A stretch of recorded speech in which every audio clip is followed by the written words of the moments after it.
Meghalaya held its first cabinet retreat in Sohra on the 10th and 11th of January 2025, led by Chief Minister Conrad K. Sangma. The retreat aimed to align government efforts with Vision 2032 by fostering collaboration, introspection, and a unified approach across departments. Sessions focused on social welfare, infrastructure, and measurable goals, emphasizing convergence in governance. Community engagement with rural stakeholders highlighted the commitment to inclusive development. The retreat concluded with a renewed focus on sustainable growth and plans to make it an annual event to evaluate and realign strategies for the state's long-term objectives.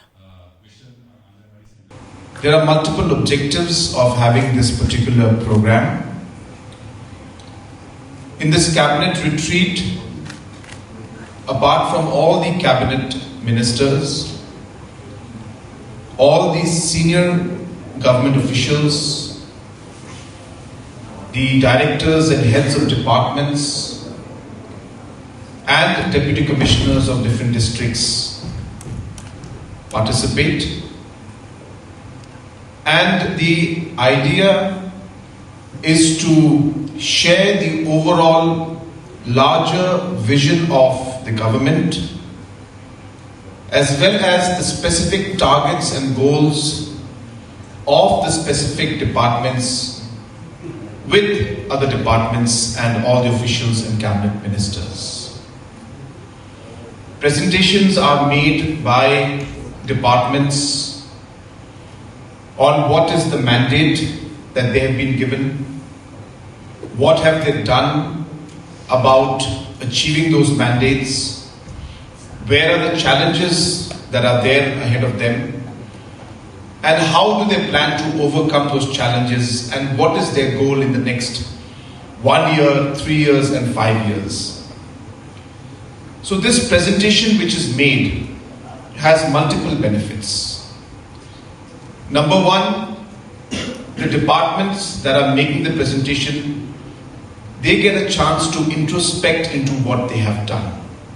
Because sometimes the works of the departments are so complicated that we get carried away with implementation of schemes and sometimes forget the mandate and the objective with which we are here to work. And hence it allows departments to introspect and look back into what is the mandate, what they have done, and present it to the rest of the government departments and the cabinet and the senior officials. The second important thing that happens when these presentations are made is that other departments get to understand the challenges that other departments are facing.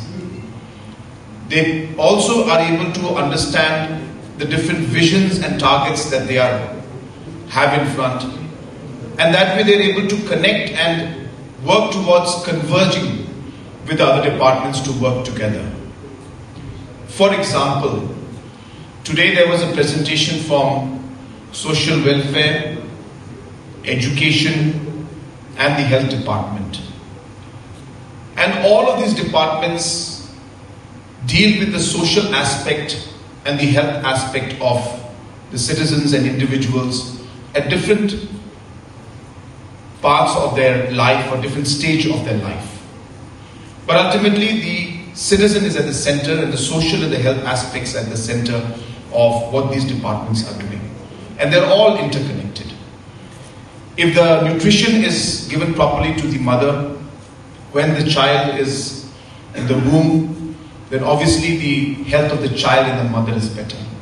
Which ensures that when the child is born, then issues that are related to social welfare and the health sector and the health of the child is then improved, and basically the positive impact of there is happening. Similarly, if the child is given the necessary attention and the health issues are addressed at an early stage, then when the child grows up and goes to school, then the overall cognitive capability, the thinking capability, the brain development is in a much better level, and therefore obviously at that level then they perform better when they're in school and they're in college.